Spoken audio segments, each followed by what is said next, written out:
Good morning, everyone. Welcome back. Well, do we got stuff to talk about this morning? All right. So, first off, I have a clip I'm going to show you, and then we're going to talk about it. Accountable. My mother didn't do it. My mother was my biggest enabler. And so, that being said, the people that I have around me, especially Ken don't put up with my bullshit. He will call me out. He will correct me. And I don't put up with his bullshit either. That's why we make a good pair, is because we don't we don't sugarcoat it. We don't spare each other's feelings. If we want to. Now, didn't Gypsy say how abusive her mother was? Her mother abused her the whole time, really bad mom and everything. So why or how does she actually turn into her biggest enabler? Somebody who wouldn't hold Gypsy accountable. So how does that happen? Unless her mother has two personalities like Gypsy does. That's weird, eh? Why would she say that? How can she say that and still continue on with this abuse story? Because an enabler is usually somebody who will just feed you what you crave. Whether it be attention, food, alcohol, whatever, right? That's an enabler. So her mother was her biggest enabler, never held her accountable for anything. To me, that sounds like a spoiled brat. Yeah. Next clip. I technically only have like $50 in my account. Here, $50 in my account being like, oh my God, am I going to have to ask my dad for money this month or something like this? Because if I had $1 million, I wouldn't be asking my dad for money. So Gypsy's broke. She has $50 left in her account. She broke.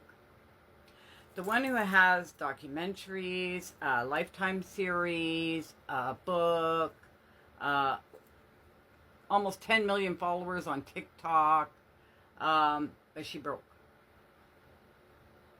Could it be because I got mass reported, and I didn't know what was going on with my account, because I'm like, there's no reason that I should have been kicked out of the creator fund, and the reason that TikTok gave me was violating community guidelines, and I'm like, they're about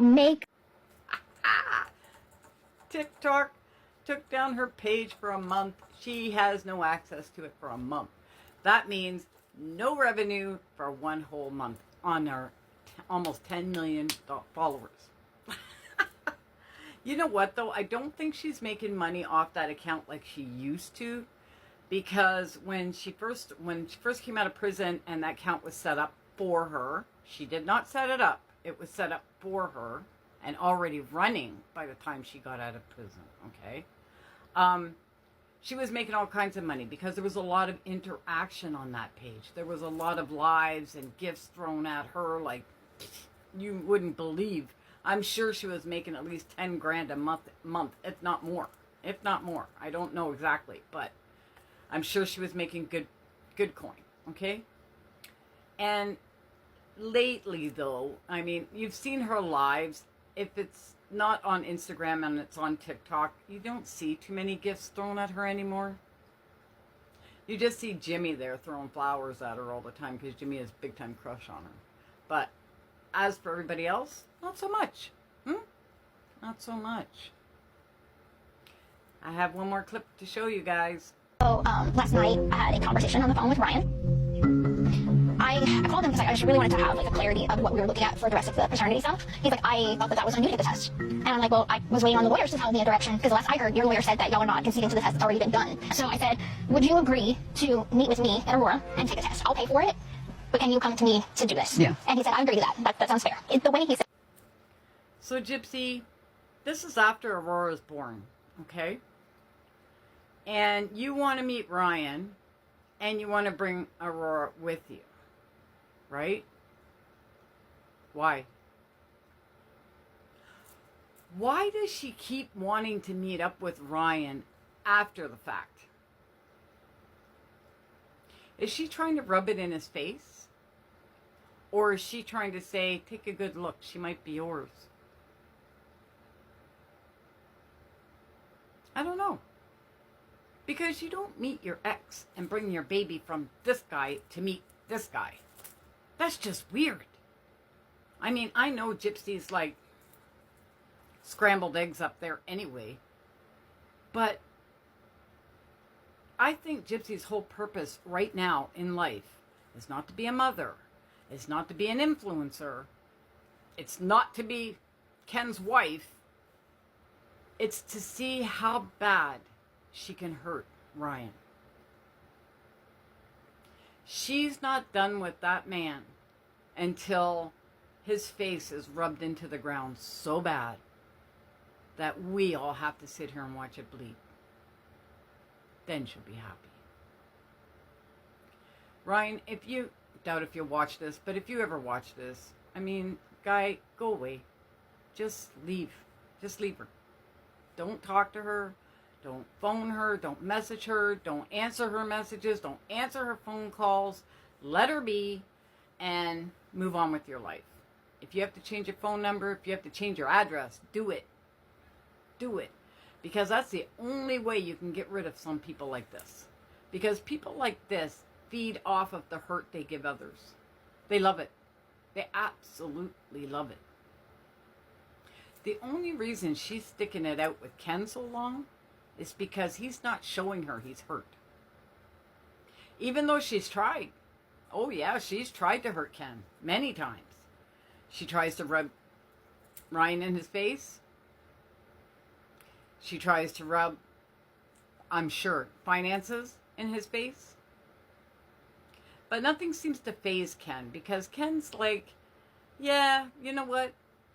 It doesn't bother me, so maybe I'll just go. And then she'll be like, oh, no, I didn't mean it. Right? Because he won't cry at her feet. And that's what she wants. But because he won't do it, and Ryan will, we'll still play with Ryan. Right? Now, what kind of person does it take to do that to another human being? I mean, we already know what she's like with animals. That should tell us right there. That's the beginning. That's the telling of a psychopath. And to do it to human beings, I don't even know what's worse than a psychopath. I don't. But if I knew, that would be her. That's why I call her a demon. Because she feeds off hurt, off pain. And she knows how to get these things out of people. She knows how to make people hurt and have pain. I'm sure she's done it to her mother plenty of times. Plenty of times. We just never saw it. It was behind closed doors. Right? So, yeah, I know we want to call her a succubus, but a succubus is just a demon that feeds off of men. Gypsy doesn't care if you're a man or a woman. She doesn't care if you're a baby or a puppy or nothing. If she can inflict pain, she will. And she'll feed off of it. Yeah, she's more like a vampire. Except not sucking blood. She's sucking feelings and emotion and all that stuff that she just thrives off of. And that's why social media has become a big part of her existence. Because she thinks she can inflict pain on other people through social media. By getting them fired from their jobs. By striking their accounts. By going after them through a third party. Because she's too afraid to do it herself. She's not afraid to do it herself. Don't buy that. Don't buy that. The only reason she uses another person is because parole might hear about it. That's why. But she messed up when she did that thing with Ryan, shouting it out to the world what his sweat rag was for. She lost control. And she might have to pay the piper. We'll see. I'm hoping he got my email. Maybe I gotta send him another one to remind him. Maybe. because somebody struck my TikTok. So if you go to my TikTok and it's on private, you'll know why. Which doesn't really bother me anyway, because I don't really use TikTok. I put my videos there, but I don't interact with nobody there. I don't really watch TikTok. It's just there to help me with my videos, the editing. I like the editing. So that's it. But it's still on private because I still need it for my editing. All right, guys. Have a great day. And everything in this video is my thoughts, opinions, and or alleged. And we'll see you later. Bye, guys.